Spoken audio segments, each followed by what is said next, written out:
I'm Zach. I'm the lead pastor here at Restore. This has been an intense election cycle, to put it mildly, right? You can't turn on the TV, listen to the radio, or even open social media without being bombarded by something about the presidential election. And pastors and religious leaders have been very outspoken advocates and detractors of both major party presidential candidates as well as third party candidates. And according to one recent study done by Pew Research, 2/3 of churchgoers have heard their pastor within the last 6 months either talk about a specific candidate, endorse them, or talk about and endorse a specific policy position. And here are just a few things that some of the pastors and religious leaders have been saying over the last year regarding Donald Trump.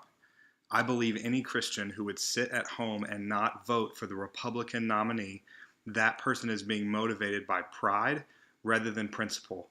I think the Bible has a word for people like that. It's fools.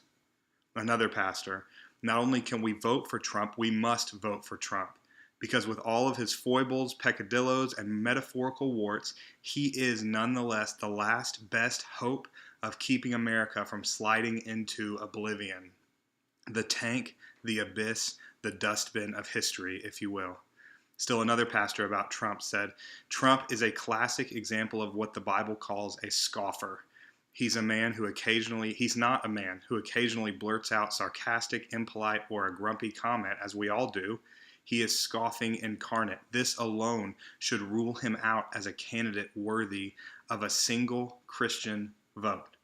Now, here are some regarding Hillary Clinton. Hillary Clinton is the leader who people of faith are looking for, and we are praying that Sister Hillary and not Mr. Trump will be elected in November. Another one, I stand proudly in support of the next president of the United States, Hillary Rodham Clinton. In Hillary, we have a tested, tried, and trusted partner. No one has ever been more prepared to be president. It's healing time, it's hope time, it's Hillary time.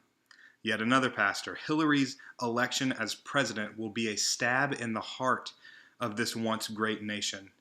We may bleed to death on her watch, but she either won't see or won't care.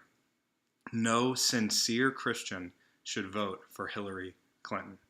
And even regarding other choices, we've seen some religious leaders say that voting for a third-party candidate is the only moral choice in an election like this, while we've seen many others say that voting for a third-party candidate is just like throwing your vote away. It doesn't even count.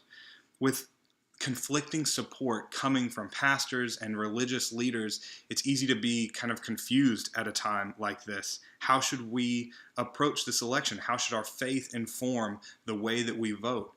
In Joshua 24:15, Joshua challenges the people of God, saying, choose this day whom you will serve. And that is the question that we must wrestle with during this election. Who will we serve? This Sunday at Restore, Fulmore Middle School, 10 a.m., we are going to be talking about this very thing, the election. How should Christians interact? How should our faith inform the way that we approach politics in general, and specifically this presidential election? It's going to be a great morning. I hope that you join us. Again, Fulmore Middle School at 10 a.m. I'd love to see you there, and we can dialogue more about what it might look like for a Christian to step into faith and trust God in the middle of this election.